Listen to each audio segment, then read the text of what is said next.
Bonjour à tous, cette vidéo c'est pour la correction des exercices 7, 11 et 12 qui étaient à faire après avoir visionné donc la toute fin du cours. Non d'ailleurs, pardon, pas encore avec... Non, excusez-moi. La toute fin du cours c'est pour juste après justement.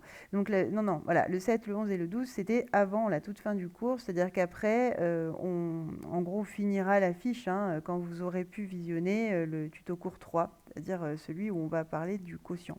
Donc là, on n'a pas encore les quotients, justement. On n'a que les quotients, entre guillemets, faciles, c'est-à-dire ceux qui correspondent à ce qu'on a dans le tableau. Parce que dans le tableau, on avait quand même des petits quotients avec les fonctions de référence.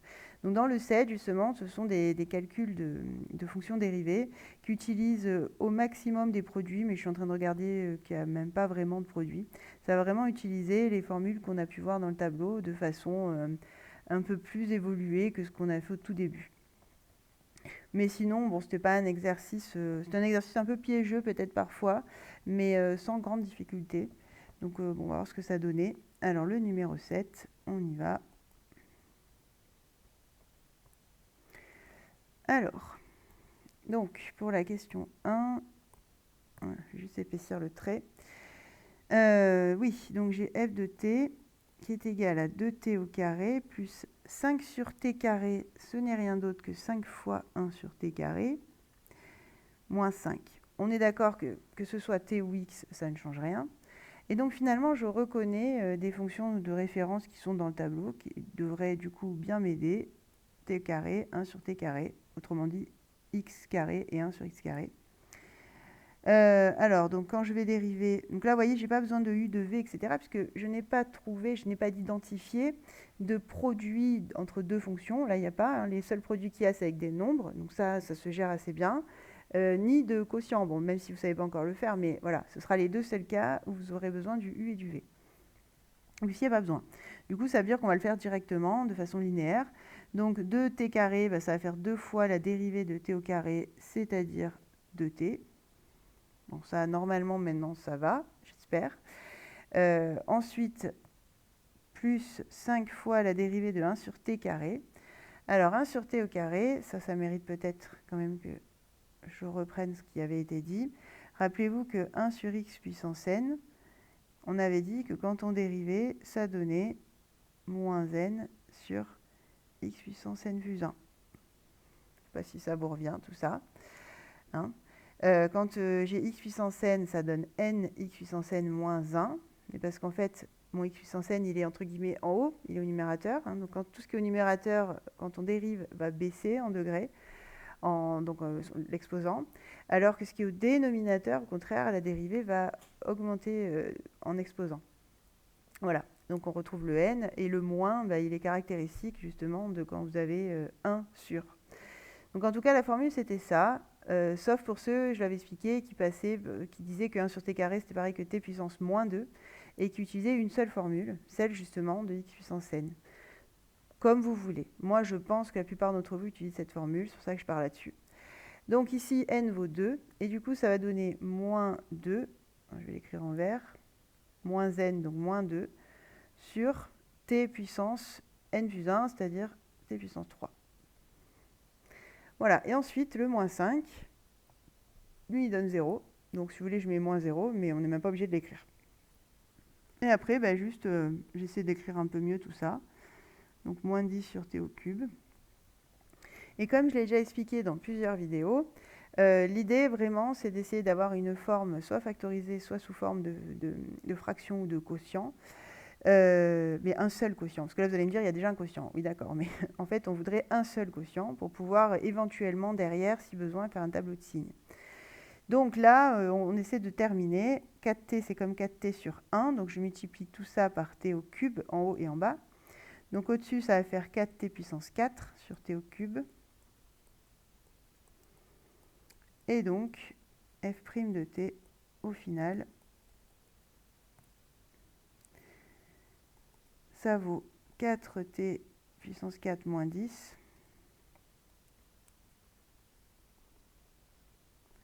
sur t au cube. Voilà.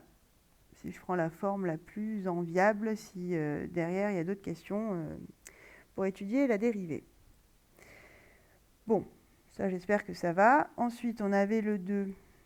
Vraiment la même idée. Je vais aller un petit peu plus vite, hein. Donc 3 moins 4t moins... Alors pareil, 2 sur 3t au cube. Vraiment, essayez de suite prendre l'habitude. C'est pareil que 2 tiers fois 1 sur t au cube. Et donc, vous l'avez dans votre tableau. Il n'y a pas besoin, parce que là, après, bon, quand vous saurez calculer les dérivés de quotient, vous pourrez utiliser un quotient, mais franchement, c'est pas la peine, là. Là, normalement, vous pouvez le faire directement.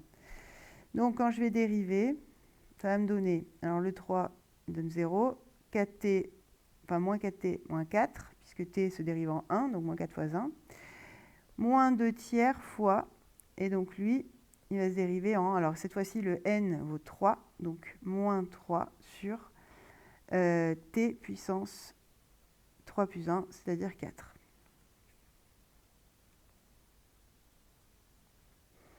Donc, ça va donner moins 4. Alors là, j'ai... attention, hein, donc là, maintenant, je vais multiplier mes deux fractions. On multiplie par étage. Donc, en haut, je vais avoir moins 2 fois moins 3.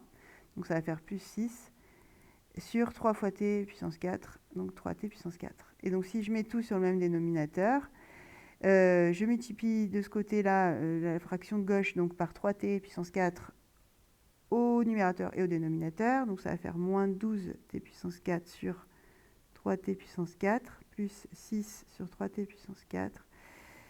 Donc, f' de t, c'est au final 6 moins 12t exposant 4 sur 3t exposant 4. Voilà, si je l'écris encore une fois sous la forme d'un seul quotient. J'ai mis le 6 en premier par habitude, mais ce n'est pas une obligation, hein. Vous pouvez écrire moins 12t exposant 4 plus 6. C'est très bien aussi. Donc voilà pour la 2, qui était donc finalement dans le même genre. La 3, ça va être encore le même genre, sauf qu'il y a des x cette fois, on retrouve nos x. Alors la 3, c'est f de x égale 6 racine de x moins 3 sur 10 x puissance 5. Donc ça, même principe, on ne prend pas peur. En fait, vous savez faire.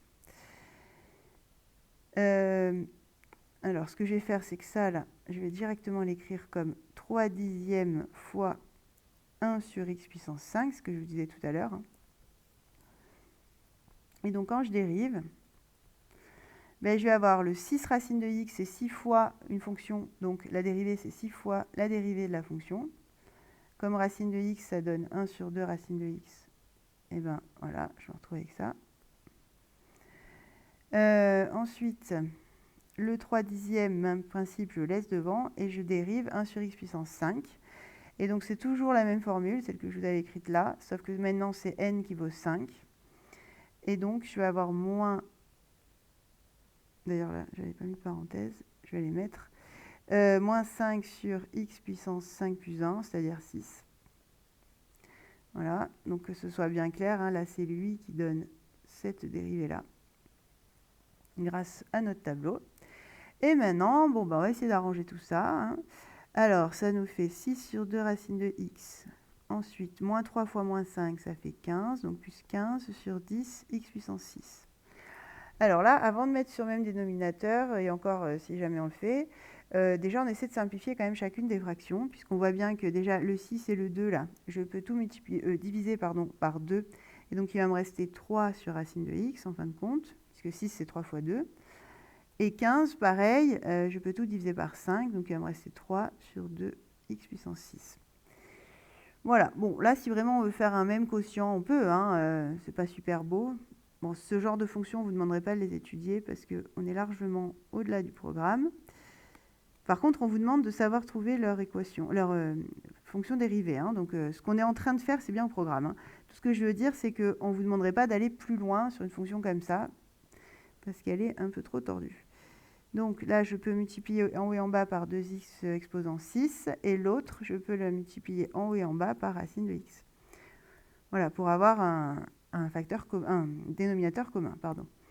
Et donc justement, le dénominateur commun, ça serait 2x puissance 6 fois racine de x.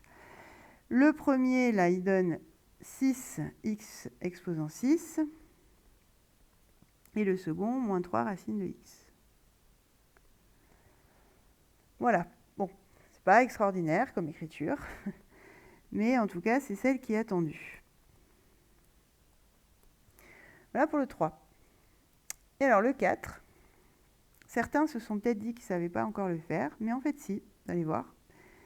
Donc f de a, c'est, alors que je réécrive, moins 3a puissance 4 plus a au carré moins 1 sur 8a puissance 4. Ok.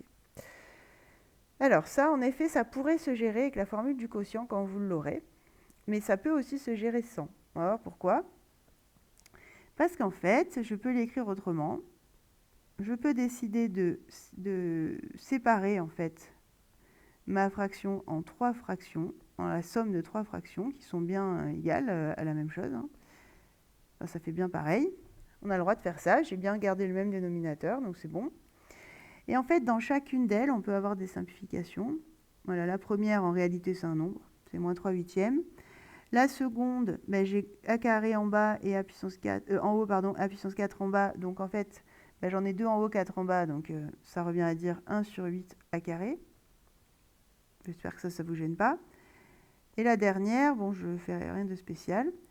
Et maintenant, pour arriver à dériver facilement, je vais dire que c'est 1 huitième fois 1 sur a carré moins 1 huitième fois 1 sur a puissance 4.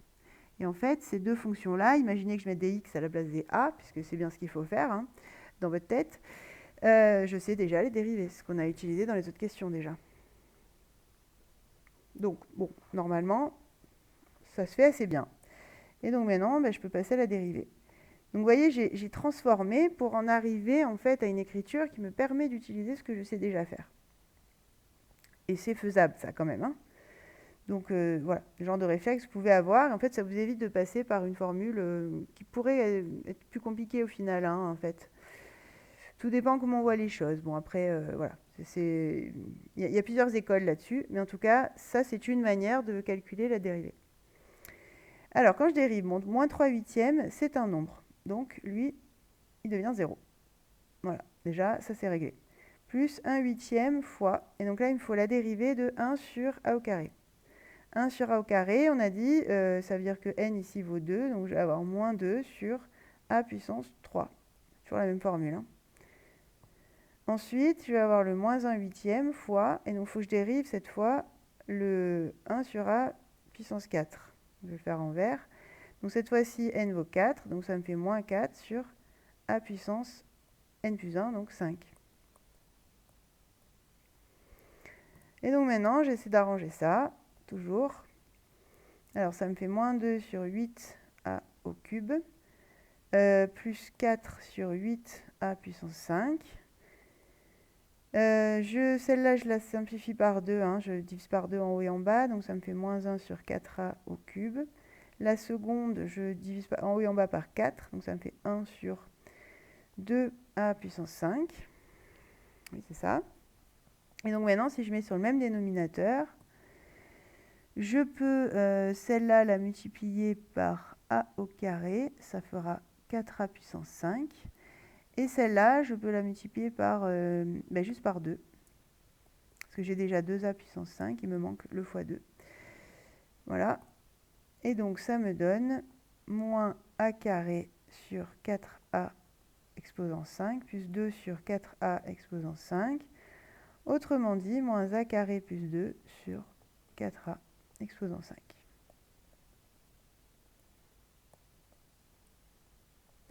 Voilà. Alors tous ceux qui ont du mal avec les calculs, bon, vraiment prenez ça comme un entraînement vraiment nécessaire parce que vous en aurez besoin, ça sera tout le temps un frein sinon. Donc affrontez les difficultés, même si pour l'instant c'est un peu laborieux, vous allez forcément progresser au fur et à mesure. Voilà. Maintenant, ne vous bloquez pas non plus par rapport à ça. Si vous faites votre dérivée et que vous arrivez jusque-là, déjà, vous aurez une majorité des points. Après, évidemment, je garderai, par exemple, je ne sais pas moi, un demi-point ou 0,75, enfin selon le barème, je ne sais pas, pour ceux qui vont vraiment jusqu'au bout de l'écriture. Mais ne vous découragez pas, ceux qui ont du mal à aller au bout, ça ne veut pas dire que vous n'aurez pas de points, ça ne veut pas dire que vous raterez le contrôle. Hein. Par contre, jouez vraiment le jeu pour qu'au fur et à mesure de l'année, vous sachiez le faire. Parce que c'est dommage de perdre des points là-dessus, et en plus, des choses vraiment indispensables pour la suite. Hein. Alors après, on avait le 11 et le 12, et vous avez dû vous en rendre compte qu'ils sont très différents. qui sont complètement un autre type d'exercice, qui ressemble un peu plus aux 10 qu'on avait déjà traités, puisqu'ils vont aborder justement les tangentes. Alors le 11, il est assez original, hein, puisqu'en fait on vous fournit justement une fonction. On vous dit qu'on s'intéresse à l'équation réduite de la tangente en 4 et qu'on a demandé à une élève. Et donc on vous met la copie de l'élève. Voilà, première question, on ne vous demande pas forcément de corriger la copie au début, hein, ce sera la deuxième question. Première question, on vous demande de représenter sur la calculatrice la courbe et justement la tangente que Charline a trouvée. Alors là, sur l'ordinateur sur lequel j'enregistre, là, je ne peux pas avoir le simulateur de la calculatrice. Voilà, et GeoGebra, je ne l'ai pas installé tout simplement. Donc, du coup, là, je l'ai faite à la main. J'ai recopié ce que j'avais sur ma calculatrice. Je pense que ça suffit. Si besoin, je ferai mieux pour un autre exercice, mais là, je pense que ça suffit. Donc, on obtient ça sur l'écran de la calculatrice. Et donc, qu'est-ce qu'on peut penser? C'est que la droite, là, qui est censée... Donc, cette droite-là, c'est censé être la tangente, hein. C'est-à-dire que c'était y égale celle qu'elle a proposée, x plus 10. Donc, cette droite-là, en fait, elle risque pas d'être la tangente en 4. Ah oui, je ne l'ai pas écrit d'ailleurs. 4, c'est justement là. Là, j'ai pas mis toutes les graduations, pardon. 1, 2, 3 et 4. Voilà. Donc en fait, on se rend compte que cette droite orange, qui est censée être la tangente en 4, elle risque pas d'être la tangente en 4, puisque elle n'a pas, elle a pas du tout l'apparence qu'on pourrait attendre d'une tangente, c'est-à-dire qu'elle n'est pas... elle coupe la courbe, elle est séquente à la courbe au point d'abscisse 4, mais c'est tout. C'est-à-dire qu'après, elle n'a pas les mêmes variations que la courbe autour de 4.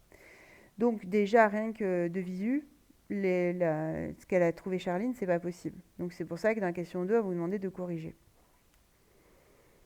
Bon, j'espère que ça va, je ne vais pas forcément le rédiger, hein. Donc qu'est-ce qu'on peut penser de la solution? On peut penser qu'elle est fausse, puisque y égale x plus 10 est l'équation d'une droite qui n'a pas du tout l'allure de la tangente en 4. Donc, pour la 2, justement, on vous demande de corriger. Alors, si on relit un peu ce qu'elle a fait, on va essayer de voir où est-ce que se trouve l'erreur, voir les erreurs. Donc, elle dit la tangente ACF au point 4. Déjà, au point 4, ça ne se dit pas, hein, c'est au point d'abscisse 4. A pour équation. Alors, elle met bien y égale, hein, parce qu'on a beaucoup d'élèves qui ne le mettent pas, donc ça, c'est bien. Y égale f' de 4 fois x moins 4 plus f de 4. La formule est correcte. Je pense que vous l'avez tous vu, hein, c'est-à-dire que d'habitude on a f' de a fois x moins a plus f de a, mais comme le a vaut 4, c'est bien ça. Elle calcule f de 4. Alors quand on calcule f de 4, on remplace x par 4, donc ça fait 2 fois 4, ça fait bien 8. Racine de 4, moins 2, donc ça c'est juste. 8 racine de 4 ça fait 2, donc 8 fois 2, 16, moins 2, ça fait bien 14. Donc jusque là, on est bon. Peut-être alors qu'il y a une erreur dans la dérivée. F' de x égale 2 fois 1 sur racine de x. Alors là, voilà, on peut peut-être se poser des questions, puisque en gros, bon, le moins 2 a donné 0, puisqu'il n'y a plus rien, bon ça va. Et le 2x racine de x, hop, elle a dit 2x, ça fait 2, et racine de x, ça fait 1 sur racine de x. Oui, sauf que, on a vu dans le cours justement que c'est le gros piège. Quand on a une multiplication de deux fonctions, et là c'est bien le cas, j'ai 2x d'un côté, racine de x de l'autre, c'est bien deux fonctions, on est obligé de passer par la formule u fois v. On ne peut pas dire que ça fait u' fois v'. Ça ne marche pas. Et justement, c'est l'erreur qu'elle a faite, hein. Là, on voit bien que ça donne une tangente qui a ni queue ni tête. Donc, en effet, ça ne fonctionne pas. La dérivée n'est pas bonne. Voilà, donc son erreur, c'est ça, c'est qu'elle n'a pas utilisé la dérivée d'un produit comme elle aurait dû le faire. Elle a juste fait le produit des dérivés. Et ça, c'est faux. Voilà. Donc, du coup, ce qu'on va faire, c'est qu'on va réécrire quand même le début qui était correct. Alors, f de 4, elle trouve 14. Ça, c'est correct. Donc, je ne réécris pas le calcul, elle l'a fait. Très bien. Voilà. Charline fait une erreur dans le calcul de la dérivée.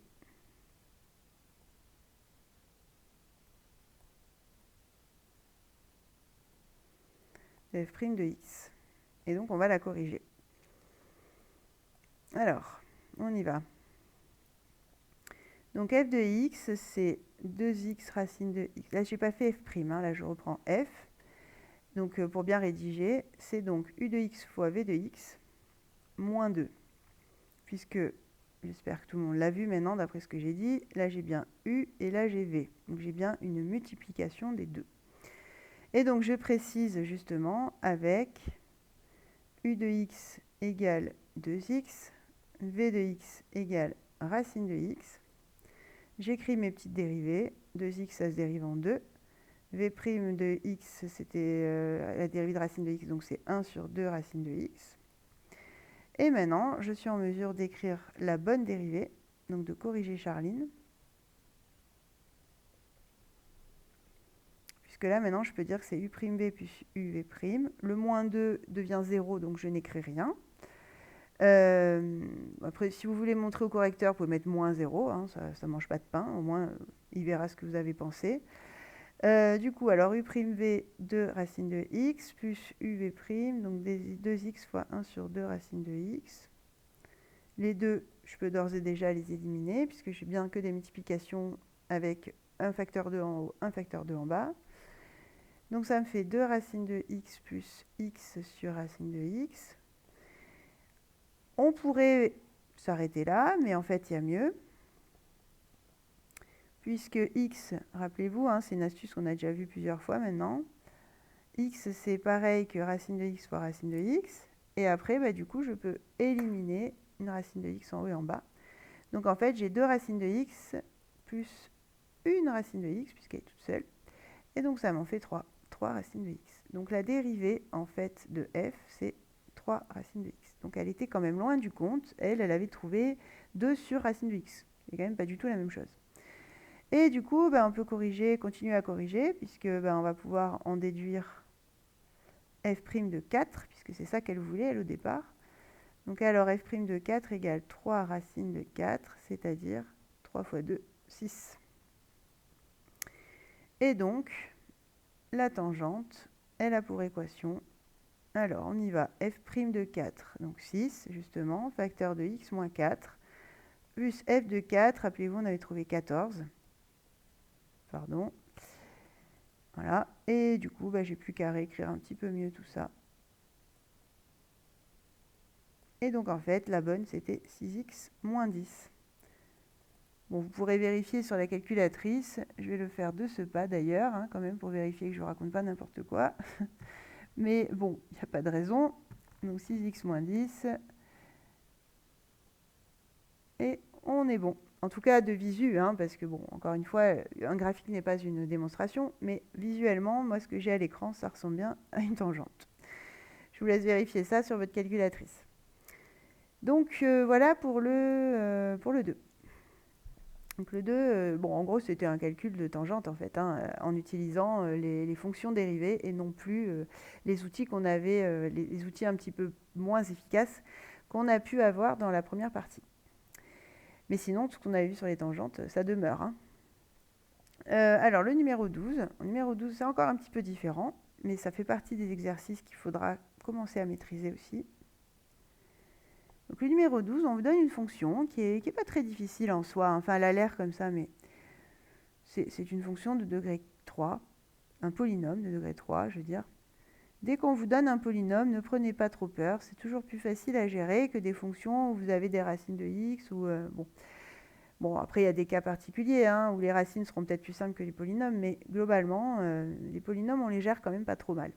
Donc là, c'est du degré 3. Bon, on vous dit, on voudrait connaître les équations réduites des tangentes horizontales. Pas toutes, hein, heureusement, juste les horizontales. Qu'est-ce qu'elles ont, les horizontales de particulier ? Comment on va savoir que ce sont les horizontales qu'on a trouvées ? Rappelez-vous, on avait dit... comment on va dire, donc la tangente à CG. Alors CG, c'est la courbe à G, oui, voilà, on n'avait pas donné de nom dans l'énoncé, donc on va l'appeler. Voilà. CG, c'est donc la courbe de la fonction G. Donc la tangente à CG en x égale A est horizontale si et seulement si. Donc là, on va donner une condition nécessaire et suffisante. Rappelez-vous, elle est horizontale à condition que son coefficient directeur soit nul. Donc je vais l'écrire. Donc si seulement si son coefficient directeur vaut 0. Et le coefficient directeur de la tangente, c'est quoi? Donc ce qui est équivalent à dire. Donc ce qui est équivalent à. Donc le coefficient directeur de la tangente, souvenez-vous, c'est exactement le nombre dérivé en a. Et donc on voudrait en gros trouver les a. On cherche donc qu'on voudrait trouver les a. Je le mets au pluriel, puisque bon, dans l'énoncé, ils ont mis au pluriel, on verra bien. On cherche donc a tel que f' de a égale 0. Donc finalement, on est ramené à une histoire de dérivée, hein, toujours. Voilà, et donc justement, eh ben, comment on va calculer... Ah oui, pardon, j'ai mis f partout, c'est g, excusez-moi. Donc comment on va calculer ce g' de a? Eh bien c'est simple, hein, on va dériver la fonction. Voilà, on a g de x, donc on va dire or g' de x, pour tout x bien sûr. Donc on va dire pour tout x, il me semble qu'elle était définie sur R de mémoire, je vérifie. La 12, oui c'est ça, sur R. Donc pour tout x appartenant à R, parce qu'évidemment c'est ça qui est bien, hein, c'est que quand on fait nos calculs de dérivée, c'est valable pour tous les x. G' de x égale, alors là ben, on fait notre dérivée, c'est une somme, ce n'est pas un polynôme, hein, donc ça c'est facile à dériver. 4 fois x au cube, donc 4 fois la dérivée de x au cube, c'est-à-dire 3x carré, moins 21 fois la dérivée de x carré, donc 2x, plus 18 fois la dérivée de x, donc 18 fois 1, donc 18, et plus 2, ça donne 0, donc je ne mets rien. Et donc ça veut dire que g' de x, en fait, c'est 12x au carré, moins 42x plus 18. Donc, le g' de a, là, je connais son expression. Donc en fait, ça veut dire que on cherche a tel que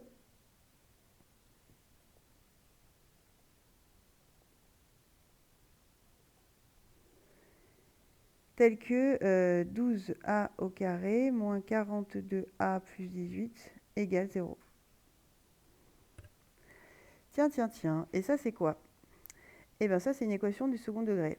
Équation du second degré que maintenant normalement vous savez maîtriser, qu'on a vu justement dans le chapitre, je ne saurais plus vous dire le numéro, c'était chapitre 4 il me semble, si vous aviez fait chez vous déjà.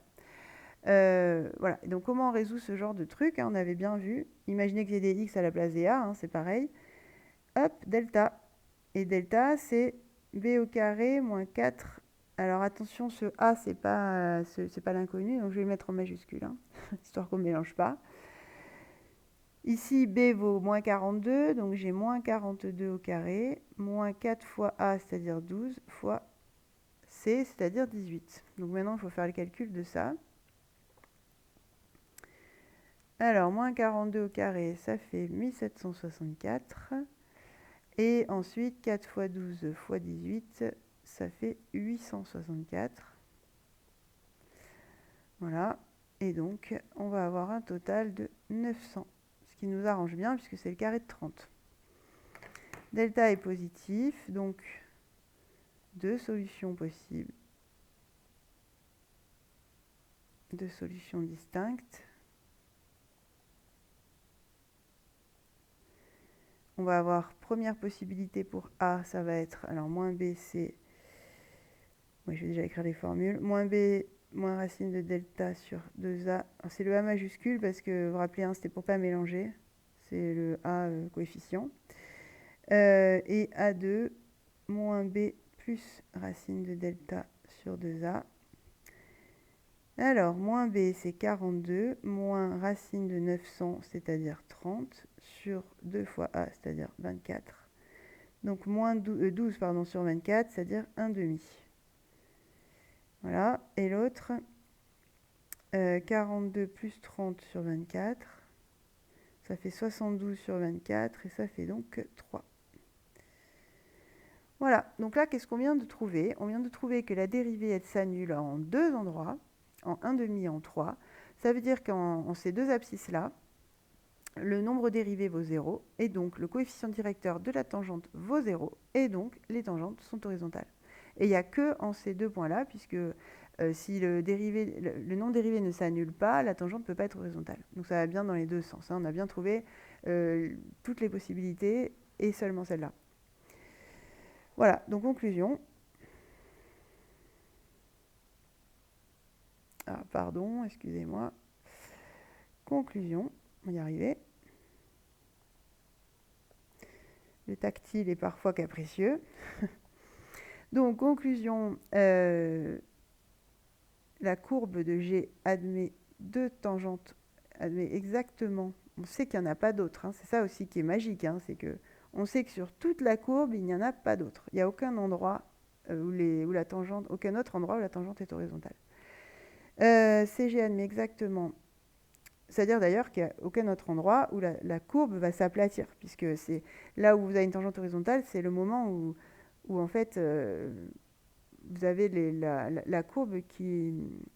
Bon, je n'ai pas de courbe là sous les yeux, enfin il faudrait que je puisse vous montrer ça, je le ferai en classe, mais c'est donc des endroits où vous avez des paliers en fait, hein, vous avez soit vous êtes sur un sommet donc en haut ou en bas, hein, c'est-à-dire un point le plus haut ou un point le plus bas, soit vous êtes sur un endroit de la courbe où il y a un frein, c'est-à-dire que si jamais vous lanciez une bille sur la courbe, c'est un endroit où elle va stagner un moment et hop, après elle va repartir. Voilà, une espèce de plateau si vous voulez, mais discret. Donc CG admet exactement deux tangentes horizontales et on terminera là-dessus pour cette fois.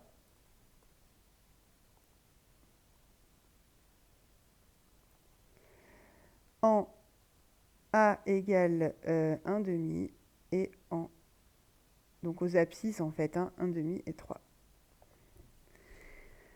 Voilà qui termine donc le numéro, c'était quoi ça, le 12 ? C'est ça, le numéro 12, qui sera, je vous le conseille hein, vraiment à refaire pour ceux qui n'avaient pas réussi, parce que c'est vraiment des questions types, et des questions en plus qui risquent de revenir après dans la partie 3, puisque vous verrez que c'est un lien direct avec ce qu'on fera. Voilà. Bon, j'espère que c'était suffisamment clair. Vous aurez du coup pour la prochaine fois à visionner la dernière partie du cours et à faire des exercices qui seront un petit peu plus calculatoires là pour le coup, parce qu'on aura une nouvelle formule. Et après le tout dernier exo là, avec encore des tangentes, ce sera à faire pour la fois encore après. Voilà, mais bon courage à tous et à bientôt sûrement.